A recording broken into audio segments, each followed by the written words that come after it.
Hey guys, Artsy Omni here for another round of Leakbuster, and I wanted to make a video really quickly just talking about something that I thought was interesting that happened about a day ago. On Ataribox.com, a video was posted for allegedly what seems to be an Atari console, and a few people have talked about this on YouTube. Spawnwave Media made a video about it that I watched, and originally when I watched it, I didn't really think twice about it. I just thought, you know, that's interesting, and then I moved on. But on Twitter, somebody mentioned to me as well, I believe it was PokeMadness 1996, also goes by the Charizard King. So thank you, Charizard King, for tweeting at me with this. But after that, I thought, you know, maybe I should look up what's going on here. Maybe I should look into it myself. And so I looked around, poked around a bit, and I found some things that I might consider red flags, or at least something that I found a little bit suspicious. But let's just watch this video very quickly. It's very short. I'm not going to play the sound with it, but basically, yeah, it's your typical 3D rendering stylized overview of hardware, like someone like Apple might do. There's the Atari logo that illuminates presumably on the box, and then that's it. That's the end of the video. At the very end here, there's coming soon, be the first to know, Ataribox.com. I thought that was interesting. Now I'm going to talk a little bit about fonts here, and I'm probably going to make a lot of you groan when I say that, but you know, I'm a type designer and also a graphic designer in general, and so fonts are very important to me. And I think I mention it because when you're creating a brand for a company like Atari, you set a specific typeface or a set of typefaces that they use on things like print media and on their website, so that you have a cohesive brand, and everything that you see, you can kind of point to a typeface and say, hey, that's the typeface that Atari uses for all their stuff. So I'm just going to mention it. The typeface that's used here in the video and also on the website for this subscribe to be the first one to know more, and on their copyright statement, all of this is set in Futura, which is a very common typeface, pretty iconic, I think, one of the geometric neo-grotesque typefaces that was created in the 70s or 80s. Now, if you look at the Atari website, Atari.com, you'll see that there's a similar typeface that they use as part of their brand, but it's not Futura. It's actually a typeface called ITC Avant-Garde. And I know that because I use Avant-Garde for Smashified stuff, so I'm very familiar with it. And I also did Inspect Element to check that it is ITC Avant-Garde specifically. And so that's a little bit interesting. Now, if we were to presume that hypothetically Ataribox.com is fake by some individual who's hoping to troll the internet or something like that, maybe he looked at Atari.com and noticed that they use Avant-Garde, but he didn't have access to Avant-Garde, so he just used a close alternative, one of which is Futura. Another one he could have used maybe was Century Gothic. Both of those are very similar to Avant-Garde, but just something to think about. Obviously, Atari can make a website and use Futura if they want to, but if they have access to Avant-Garde and it's on brand, why wouldn't they just keep using it? I mean, it's more similar to the Atari logo. The R in the Atari logo is sort of similar to the R in Avant-Garde, which is probably why they chose to use Avant-Garde as part of their website brand. So just something to think about. Fonts, a lot of people tell me, you know, fonts aren't a way to debunk something, and overall I would probably agree, but there's more to talk about, so let's just move along. I also looked up Ataribox.com on a Whois lookup on icann.org. If you're not familiar with Whois directories and things like that, basically when you sign up or when you purchase a domain name like Ataribox.com, you have to give your personal or company information, like your name, your email address, your mailing address, all of the things that they put in a directory so that people know who registered each domain, because it's important, I guess.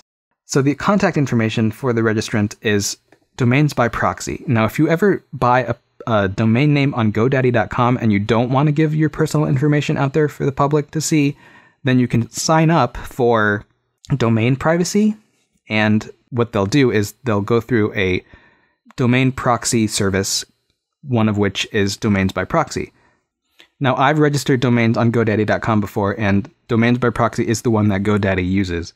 So that's interesting because GoDaddy is a very common place for people to register domains. Typically, enterprise people will not go through GoDaddy. They'll go through a different website that I can't remember at the top of my head, but it's not GoDaddy, and they'll probably have built-in domain privacy through their channel rather than using domains by proxy. So that's interesting to me. But if we look at Atari.com, their registrant contact is just Atari Interactive Incorporated, which, of course, Atari, they're a big company. They have no reason to hide the fact that they were the ones who purchased Atari.com. So it is a little bit strange that Ataribox.com doesn't go through their same registration channels. That's a red flag for me, at least. I also went through the source code for Ataribox.com, and I do that because sometimes when people build websites like this, like fake teaser websites, I'm not saying it's fake necessarily, but if it were fake, often people would use something like a third-party framework like Bootstrap or Foundation by Zurb or Squarespace or something like that to build a site. If you're smart, you wouldn't use Squarespace. But this person seems to have used Wix for their website because you can see some meta tags that mention Wix, and if you scroll down, you can also see a mention of users.wix.com in a script tag, apparently pertaining to mobile ad data, I guess. I've never used Wix personally when I've made websites, so I don't know what their markup would typically look like after everything is built, but it's apparent to me that this is using Wix. Now, I also looked at the source code for Atari.com just to find Command F for the word Wix, and there's no mention of Wix on their site, which makes sense. Now, I'm not saying Atari can't hire a developer to make a landing page for them, and that developer, you know, they can always use Wix if they want to. It's a very convenient service to make a website quickly, especially a landing page like that. But it stands to reason that, you know, if they're going to go through the trouble of making a website, that they wouldn't use a service like Wix, which is very common. Like every average Joe can go sign up for Wix and make a website like this. So not really definitive proof of anything, but something that I thought was interesting to point out. Now, if we go back to the Ataribox.com website really quickly, they have a mention of a Facebook, YouTube, Instagram, and Google Plus page. It's interesting that this particular YouTube video is posted on a channel called Ataribox, which has 522 subscribers, presumably all people who subscribed after they saw their only video that was posted one day ago. So it's interesting that this is not on Atari's official channel. That's a little bit suspicious. Also, I looked around to see if Atari has an official Instagram page, and I don't know if they do. I found this one, which is just Atari, Instagram.com/Atari, and it's not verified and doesn't have that many followers, but I don't know if Atari would be a company that would really use Instagram anyways, so if there is an official Atari Instagram, and I'm not looking at it right now, I apologize, but I just wanted to look it up quickly. Atari does have their own official channel, it seems to be. I mean, this is youtube.com/Atari. Not that many subscribers. Related channels. I don't know if this is official either. It's not verified.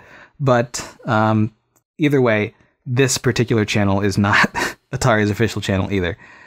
So that's interesting. There's also no mention of Ataribox.com on Atari's official Facebook page, and this is definitely official because it's verified. You see the check mark right there. I tried to look at this Atari Instagram dealio here in their navigation, but it just led me to an iframe that's broken. So I don't know what's going on there. Maybe they closed their Instagram account, and so this is linking to something that doesn't exist. I don't know. But I don't know if there's really much else that I can say about this. So I guess I'm just gonna stop here. I'm trying to keep this video shorter than the first one that I did. I think that one was gratuitously long at 28 minutes, and I think some people have pointed out that my tone in the video was a little bit condescending. Now, obviously, it's very easy to fall into the trap of just going hog wild and talking without restraint when you're talking about some faceless leak with no name behind it, but sometimes you forget that there's people who might have worked hard on it. So sorry if I seemed a little bit rude in that first video. I'm going to try to keep things a little bit more civil in the future going forward. So anyways, that's it for this one. And if you guys see any other leaks that are interesting between now and E3, feel free to mention them to me on Twitter. I am at Artsy Omni, and if they're interesting, I might look into it, and if they're very obviously fake or probably fake, then I'll probably not bother. There was a Kirby Star Knights video, or not really a video, just an image. It was just an image of a Kirby Star Knights game for 3DS that I thought looked very fake. So I didn't bother with that one. Source Gaming actually made a video about that Star Knights leak image, and they were very comprehensive, so I thought they did a very good job. If you want to watch that video, I'll link to it here.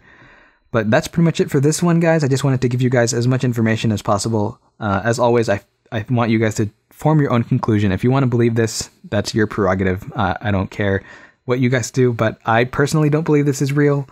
until the next Leakbuster video, stay safe out there, guys, and don't believe everything that you see.